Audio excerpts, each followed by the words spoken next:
छोटी dark side है crypto currency से associated. People associated with possibilities of terrorism, people associated with FTX scam, ये वो. मैं चाहूँगा कि आप ही समझाइए कि ये डार्क साइड है क्या, क्योंकि ये भी एक बहुत ज़रूरी पहलू है टू अंडरस्टैंड क्रिप्टो कि व्हाट कैन गो रॉन्ग. ठीक है, नफरत करो, मत इन्वेस्ट करो, पर जानो कि like why is that scam word associated with crypto. आप बताइए. मुझे लगता है कि जो वर्ड है ना क्रिप्टो, उसके साथ बहुत मिसकंसेप्शंस जुड़े हुए हैं. लोग नहीं समझते हैं इसको. और जैसा आपने बोला, मैं लोगों से रिक्वेस्ट करूँगा, आपको इन्वेस्ट करना है करो, नहीं करना है मत करो, डजेंट मैटर, बट एक बार इसके बारे में पढ़ो.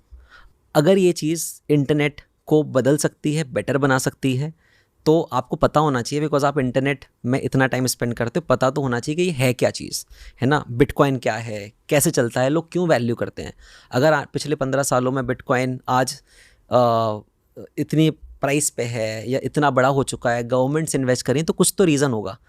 तो जस्ट फॉर दैट सेक मेरा तो हमेशा जहाँ भी मैं जाता हूँ, मैं एक चीज़ बोलता हूँ कि आप रिसर्च करो, थोड़ा पढ़ो, आधा घंटा 1 घंटा भी टाइम दोगे तो आपको कुछ सीखने को मिलेगा. सबसे इंपॉर्टेंट एस्पेक्ट ये है, बिना पढ़े ओपिनियन बनाना कि नहीं ये ऐसा है वो ऐसा है, मुझे लगता है वो फेयर नहीं है ना. उसके बाद मैं उस पर आता हूँ जो आपने वो चीज़ें बोला. आई एग्री कि बहुत ऐसे इंसिडेंट्स हुए हैं जिससे लोगों को डर लगता है कि यार मैं अपना पैसा इन्वेस्ट कर रहा हूँ, मुझे नहीं चाहिए कि मेरा नुकसान हो जाए, और वो अनफॉर्चुनेट है.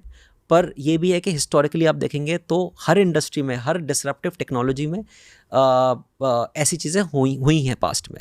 इंडिया में बहुत सारे बैंक्स हैं जो फेल हुए हैं. ग्लोबली ऐसा हुआ है. 2008 में फाइनेंशियल क्राइसिस हुई है, 2008 में आपने देखा था. तो वो चीज़ों से आपको सीखना चाहिए. मेरे को जो लगता है कि अभी जैसे आपने FTX का बोला, राइट, वो अनफॉर्चुनेट है, राइट. उस चक्कर में लोगों का बहुत कॉन्फिडेंस ब्रेक हुआ है. हुआ क्या था? हाँ, तो अमेरिका में एक प्लेटफॉर्म था FTX नाम से. उनके सिस्टम्स में कुछ फ्रॉड करके उन्होंने कस्टमर्स का जो पैसा था वो यूज़ कर लिया था. एंड सडनली जो कस्टमर्स का पैसा था वो उसमें नुकसान हो गया, उन्होंने गलत तरीके से यूज़ किया. And that was a classic case of fraud. उसमें क्रिप्टो की कोई गलती नहीं थी, टेक्नोलॉजी की कोई मिस्टेक नहीं थी. It can potentially happen with anyone.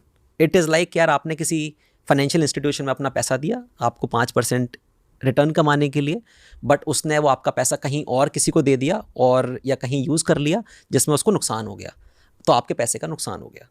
It's like वो क्रिप्टो के स्टॉक ब्रोकर थे, तो आप स्टॉक ब्रोकर के पास जाके कहते हो कि भाई ये ले मेरे पैसे और स्टॉक्स में इन्वेस्ट कर दो. हाँ. पर उन्होंने उन्हीं कस्टमर्स के पैसों का फ़ायदा उठाया, कहीं और गलत तरीके से यूज़ कर लिया जो कि नहीं करना चाहिए था. इस चक्कर में कस्टमर्स का नुकसान हो गया, है ना. तो ये एक मेजर इवेंट हुआ था US में, जिससे 2 साल हो गए रफली, जिससे लोगों का काफ़ी नुकसान हुआ था.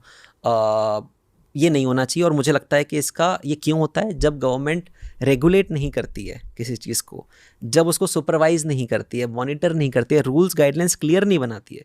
रूल्स है, कठिन है, सिंपल है, सेकेंडरी है, बट जब रूल्स होते हैं तो आम जनता का फ़ायदा होता है. मेरी इंडियन गवर्नमेंट से एक ही रिक्वेस्ट है कि आपको पता है कि ये टेक्नोलॉजी ग्लोबली बढ़ रही है, आपको पता है कि आपको रेगुलेट करना है, आपको पता है कि इस पे काम करना है, आपको पता है कि इंडिया में 30 मिलियन 35 मिलियन लोग हैं जो इसमें इन्वेस्ट कर रहे हैं.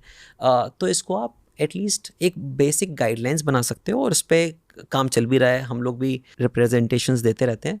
तो जब वो होगा तो आप इंश्योर कर सकते हो कि आम जनता का नुकसान ना हो.